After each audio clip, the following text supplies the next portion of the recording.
So, students, today we are going to learn some specific idioms.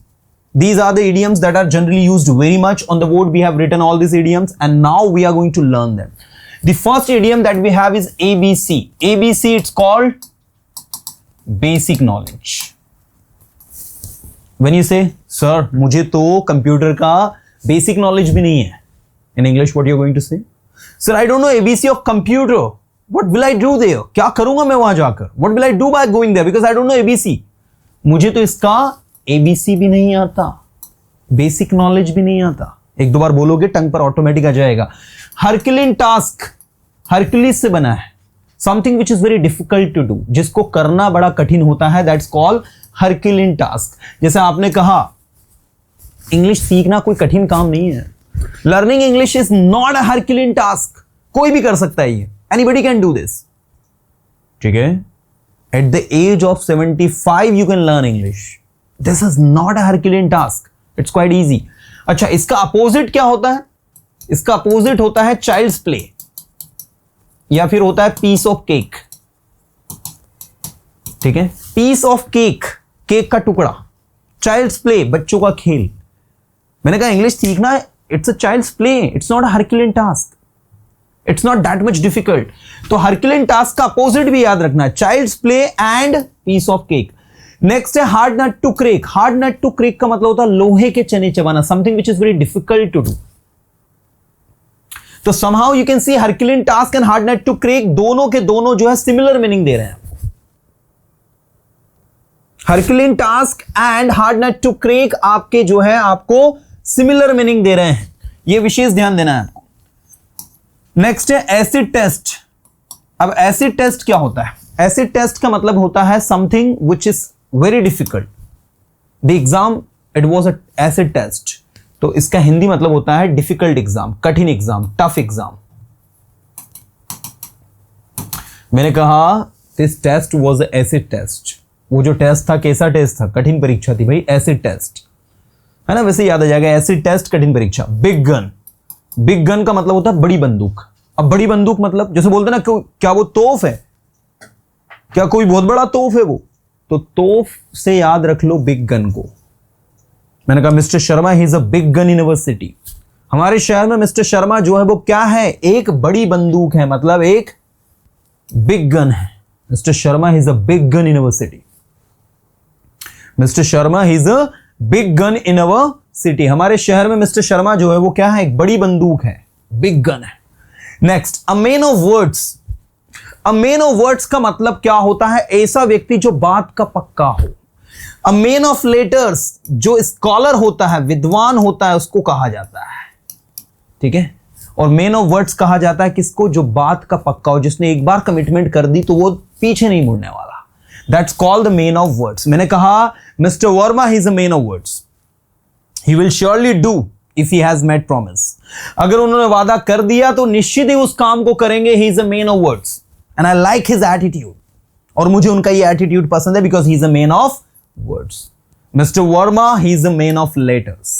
Man of letters मतलब ज्ञानवान पुरुष है भाई, विद्वान पुरुष है, बड़े ज्ञानी पुरुष है. A mango man. A man of straw भी होता है इसका मतलब. A man of straw. साधारण आदमी, मामूली आदमी, ऐसा आदमी जिसकी कोई बगत नहीं हो, जिसको बेचारा कोई पूछे नहीं, एक आम आदमी. That's called the mango man. Don't underestimate the power of a mango man. एक मैंगो मैन की पावर को अंडरएस्टिमेट मत करो मेरे दोस्त. So don't underestimate the power of a mango man, है ना. Next, beat about the bush. One of my favourite. Beat about the bush का मतलब होता है घुमा फिरा के बातें करना. You must have seen some people, they always bit about the Bush. आपने निश्चित ही कुछ लोगों को देखा होगा, वो हमेशा घुमा फिरा के बातें करते हैं. They never talk straightforward. They always beat about the bush and I don't like this kind of people. Literally I would say speak straightforward, do not beat about the bush. Clearly बोलो, beat about the bush मत करो, मतलब घुमा फिरा के बातें मत करो. अगला है यूटोपियन स्कीम. यूटोपियन स्कीम का मतलब होता है ऐसी योजना, ऐसी स्कीम, ठीक है, जो कि बनाई जाती है लेकिन फॉलो और इंप्लीमेंट कभी नहीं की जाती. That's called the utopian scheme. Recently our government has made a scheme, but now I know on the ground level it will not be implemented. Because it is a utopian scheme, क्योंकि एक ऐसी scheme है जो पेपरों में बनाई जाती है but it is never implemented, so that is utopian scheme. Break the ice, break the ice का मतलब होता है चुप्पी तोड़ना. चुप्पी तोड़ना समझते हो? बहुत देर तक चुप रहना, कुछ नहीं बोलना. And after a while, after a long time, just speak few words, that call break the ice. After 2 years, mister Sharma broke the ice and spoke the truth. 2 साल बाद मिस्टर शर्मा ने चुप्पी तोड़ी और सच्चाई सामने रखी. तो ब्रेक द आइस एक बहुत ही प्यारा इडियम है जो कि जनरली न्यूज़पेपर में आपको देखने को मिलेगा. ये यूटोपियन स्कीम भी आपको न्यूज़पेपर में देखने को मिलेगा. फैंसी प्राइस का मतलब होता है मुंह मांगी कीमत.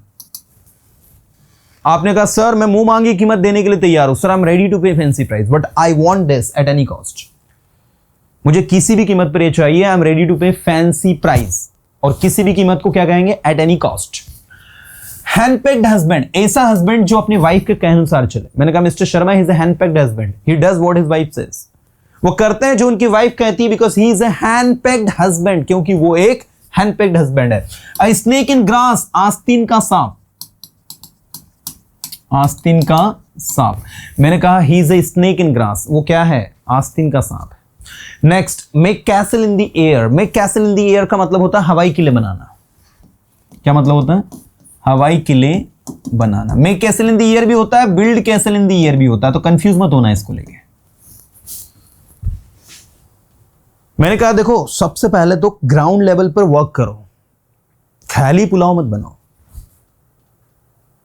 See, first work on the ground level. Don't make castle in the air. Don't build castle in the air. तो हवाई किले मत बनाओ. Don't build castle in the air. बहुत ही प्यारा है, बिल्कुल इसको याद रखना. 1-2 बार आप बोलोगे तो टंग पर आ भी जाएगा अपने आप.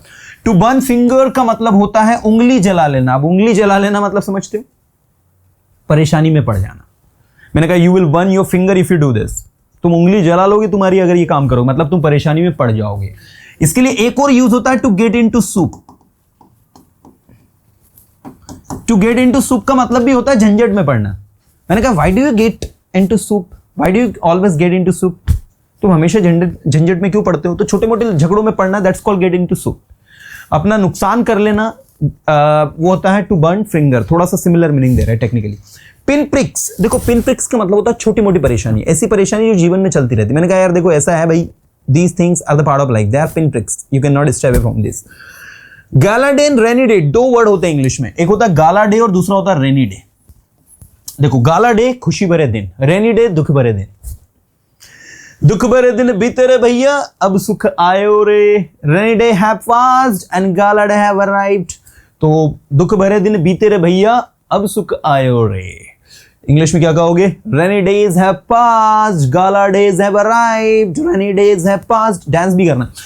Next, fair weather friend. Fair weather friend, fair weather मतलब अच्छा मौसम वाले दोस्त. अच्छा मौसम वाले दोस्त मतलब ऐसे दोस्त जो आपके साथ तब साथ हो जब आपके अच्छे दिन चल रहे हो और मुसीबत में वो भाग जाता है. ऐसे दोस्तों को कहते हैं फेयर वेदर फ्रेंड. मैंने कहा Rohan is not my close friend और he is not my best friend, he is my fair weather friend. Fair weather friend मतलब ऐसा दोस्त जो कि साथ में है बट साथ देगा नहीं. सो मुसीबत में साथ में देने वाले मित्र को कहते हैं फेयर वेदर फ्रेंड. इसके बाद है once in a blue moon, कभी कभार, वन ऑफ माय फेवरेट. जो चीज ओकेशनली हो रही है. मैंने कहा चाय पीते हो? या I take tea once in a blue moon. Be a cup of tea का मतलब होता है बस की बात होना. आपने कहा सर इंग्लिश सीखना मेरे बस की बात नहीं, मैं हिंदी मीडियम का विद्यार्थी हूं. Sir learning English is not my cup of tea, I am a student of Hindi medium. What do you think? I am also a student of Hindi medium but now I am teaching English. Any Tom can Harry can learn English. अब ये Tom can Harry जो है ये भी एक idiom है. इसका मतलब होता है कोई भी चलता फिरता बंदा. Tom and Harry, Tom can Harry मतलब कोई भी आसपास जो घूम रहा है ना, वो every Tom can Harry can learn English. कोई भी टॉम कैन हैरी इंग्लिश सीख सकता है. So learning English is your cup of tea. Okay, English सीखना आपके बस की बात है. Don't say it is not my cup of tea, just say it is my cup of tea and I will learn it. Next, leave no stone unturned, one of my favourite. कोई कसर नहीं छोड़ना. Sir मैं English सीखने में कोई कसर नहीं छोड़ूंगा. Sir I will leave no stone unturned to learn English. Sir मैं वहां जाने में कोई कसर नहीं छोड़ूंगा. Sir I will leave no stone unturned to go there. Sir मैं उसकी मदद करने में कोई कसर नहीं छोड़ूंगा. Sir I will leave no stone unturned to help him. Sir मैं ये टॉपिक समझने में कोई कसर नहीं छोड़ूंगा. Sir I will leave no stone unturned to understand this topic. So one of my favourite idiom that you can learn.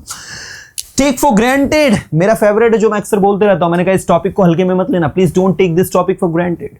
अगर आप इसे हल्के में लोगे आप पछताओगे। If you take it for granted you will regret. So my friend, do not take it for granted. This is very interesting and very important topic. So do not take it for granted. Take it for granted हल्के में लेना। Turn a deaf ear. Turn a deaf ear का मतलब होता है अनसुना करना। मैंने नोटिस किया है जब भी मैं कुछ बोलता हूं तुम उस बात को अनसुना कर देते हो। I have noticed whenever I speak something you turn a deaf ear and which is not good. मैंने देखा जब भी मैं कुछ बोलता हूं तो आप उस चीज को अनसुना कर देते हो जो सही नहीं है। I have noticed that whenever I speak something you turn a deaf ear which is not good.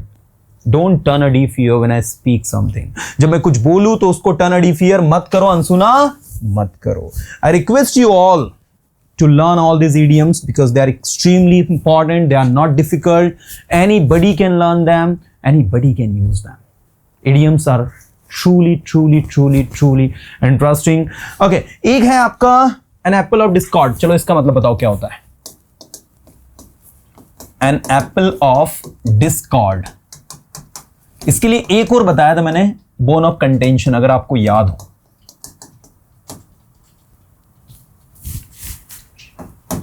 bone of contention and apple of discord दोनों का मतलब होता है झगड़े की जड़। The cause of quarrel, the cause of fight. मैंने कहा between Rohan and Sohan this chair is the bone of contention. Rohan और सोहन के बीच में ये जो कुर्सी है ना, ये झगड़े की मेन जड़ है। So that is झगड़े की जड़। Bone of contention or an apple of discord. बहुत ही प्यारा इडियम है, एक दो बार आप पढ़ोगे वैसे याद हो जाएगा। चलो, तो ये सारे के सारे जितने भी इडियम्स अभी हमने पढ़े हैं, you just have to revise them and you have to learn more and more. And idioms are quite easy. Let me tell you, idioms are used very much. If you are learning them, you can beautify your language. You can make your language interesting. And when you use them, these idioms while communicating, when you say to someone, now he's an apple of discord, somebody would not get you. But if somebody has knowledge and he has depth knowledge about language, then he will surely appreciate you when you use these idioms. So idioms are used to make the language beautiful. Learn them, use them, and make your language interesting and beautiful.